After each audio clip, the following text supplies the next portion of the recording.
We have enough to do what we have got to do in Kandahar, assuming that the Afghans step up and do their part. If they don't? But then we will have given them the best chance they've ever had. What a great Q&A that was. Welcome back to Harville. That was Brigadier General Ben Hodges, head of the Southern Regional, or rather the Regional Southern Command in Afghanistan, giving an honest answer, I think, to a very difficult question posed by MSNBC's Rachel Maddow, who's right there right now. Will they step up? Rachel, thanks so much for joining us from over there. And, well, here's her question. What is happening over there? What business is America in over in Afghanistan? Hey, Chris, thanks very much for having me. I mean, it's pretty clear that what we're trying to do here is set up an Afghan state so that there's an Afghan government in charge here instead of the Taliban. An Afghan state means police and army and basic services. The competing things here are that there is an Afghan government here because of this huge U.S. military presence, because of all these Western resources, but as long as we're here, we're setting up sort of a hothouse flower, a government that, as long as we're here, is never going to be able to grow strong enough to stand on its own. And here's the one thing that I've really seen firsthand since I've been here. Our presence here is sort of inherently corrupting. The longer we stay, the more war dollars essentially go to power brokers and warlords, and that corruption actually helps the Taliban's case against the government. So the longer we stay, in some ways, we're strengthening our opponent here. So there's got to be a deadline for us to go. But the basic idea is to set up an Afghan state. Well, I guess how can we know, if you were truly objective, that is such a person, is there any way you can tell whether a government will survive your departure? No. There's no way to tell that until you go. And that's what you hear over and over and over again from the soldiers here, and actually from the Afghans here that I've talked to. I've talked to a number of Afghan soldiers, Afghan policemen, as well as a lot of you people in the U.S. military, and they all use different language, so it's not a talking point, but they all say the same thing. The Afghans say, inshallah, we hope, with God's help, that we will be able to stand up, and the Americans say, we hope that the Afghans will be able to stand up. But you really can't tell until you leave. But there is a cost of staying. If we leave, and we will leave, as you know, politically we have to leave at some point in the next year or whatever, will Karzai be a strong leader? Is he accepted from what you can tell as a leader? It's really hard to tell. I mean, obviously, in Kabul, where the NBC News Bureau is, it's apparent that there is a real government, that there is a central government here. You go to Kandahar, and a lot of what you hear people talking about is setting up the sub-district to the district, and the district to the city, and the city to the province. The idea of connecting the province of Kandahar to Kabul seems a little esoteric to me, I have to admit. I mean, Kandahar and Kabul and these outlying areas, they've always been somewhat connected. Afghanistan is a real country. It's not a figment of Western imagination. But the idea that he's going to have federal control over the entire country is something that would be historically unprecedented here. And I think if we're aiming for that as success, we're going to be probably left wanting. Well, let me ask you a moral question. This is a tough one. What right do we have as an outside force to decide which force in Afghanistan prevails? I mean, we may not like the Pashtun people, but they include a lot of Taliban. There's a lot of Taliban just decided to be Taliban, but they are Afghan. We're not. Why do the votes, if you will, of the people who are anti-Taliban count for more than those who are, in our judgment? We made that judgment after September 11th, when transnational terrorists used the fact that there was a Taliban government here essentially as a pediment from which to launch those transnational attacks. We made a decision that we were going to take an interest in who runs Afghanistan. And that's still, nearly 10 years later, the justification for what we're doing here. And you hear people harken back to that. That's not something that's lost in the distance. The problem is that there's an argument going on here for the Afghan people. There is an argument from the Taliban. There is something that they are offering. It's the same thing they were offering when they came to power in 1994. We are not corrupt, and we are of you.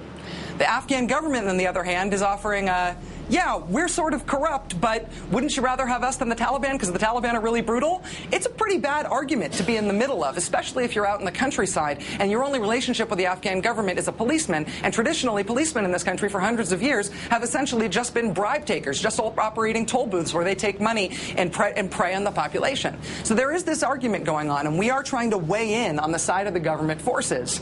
But it's up to Afghans who they choose, and we can't stay forever and make that decision for them. We can't occupy this country, not only financially and politically, but because it wouldn't work. The longer we stay, the weaker the Afghan government is. Okay, you're not from the Rolling Stone, but you are from MSNBC. What has it been like as you shuck and jive, hang out with the men over there, the women over there, in uniform, risking their lives every day? How's the reaction to you, Rachel Maddow? You know, Chris, it's not what I expected. I expected people to be, frankly, more cagey.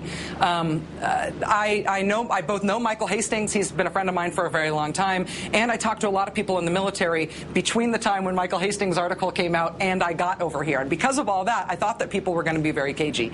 Listen, I'm definitely getting I'm getting a line from the military, particularly from senior people, about how they want to be represented over here. They're very media savvy here. And I know in some cases I'm being shown to the right people and made the right having the right arguments made to me in order to make their case. But they are also letting me talk to whoever I want. I'm allowed to choose the soldiers that I'm talking to. I'm allowed to sort of interact with people freely. And they're letting me talk to a lot of Afghans with Afghan translators. And so that, to me, is much more access than I expected. I'm a newbie here. I'm totally relying on the awesome folks from NBC News who are much more experienced, who are sort of showing me the ropes here. But I do feel like I've been able to ask the questions I want to ask. Well, there's something wonderfully appropriate about you being over there. I see you. I will now ask you some personal questions. What's the weather like?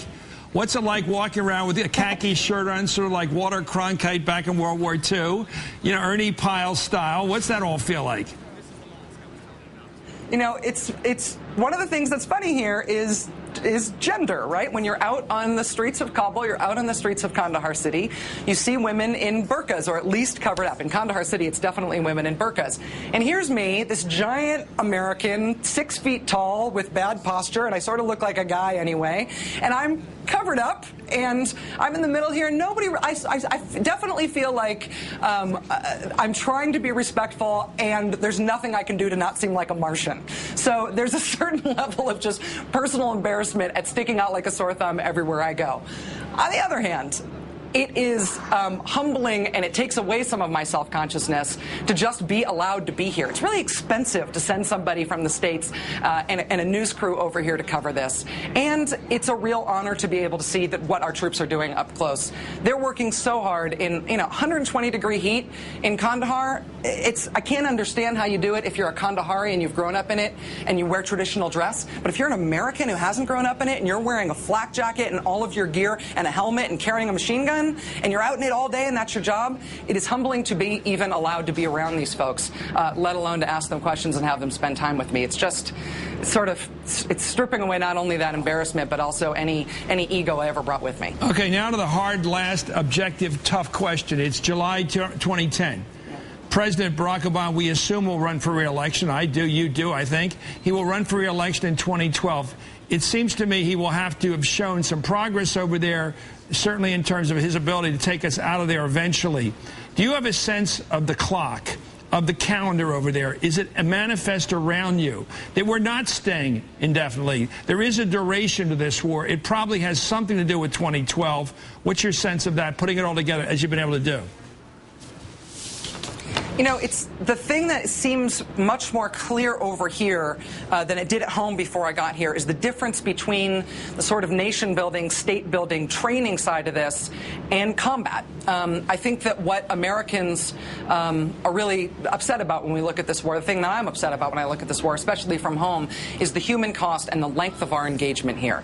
And if our combat mission is minimized or eliminated as of next year, if we start to draw down to a point where we're not fighting orchard to orchard, house to house, street to street, and instead we're involved in some sort of ongoing training mission to stand up the Afghan government, I think the political cost of this, just like the political cost of Iraq, has drained away as our mission there has changed, I think the politics of this will change too. So it won't be so high a price if we still have a substantial complement of troops there as the president faces re-election. And I know you have a lot of supporters and viewers on the political or progressive side of things, the left. Do you think they will take that if it's a different mode of role over there? I think that Americans left, right, and center don't want to see Americans getting killed for a cause that we don't understand. I think the troops here, the military here, and actually the civilian folks over here want America to understand what the role is here, what Americans are in danger for here. I think that transcends all political boundaries. I think in political terms, honestly, if Americans aren't dying here, the presence of Americans here in order to try to stand up an Afghan government against the Taliban is not something that is going to hurt politically or hurt morally or hurt just emotionally as much as having our troops in combat does. Okay, thank you very much, Mike.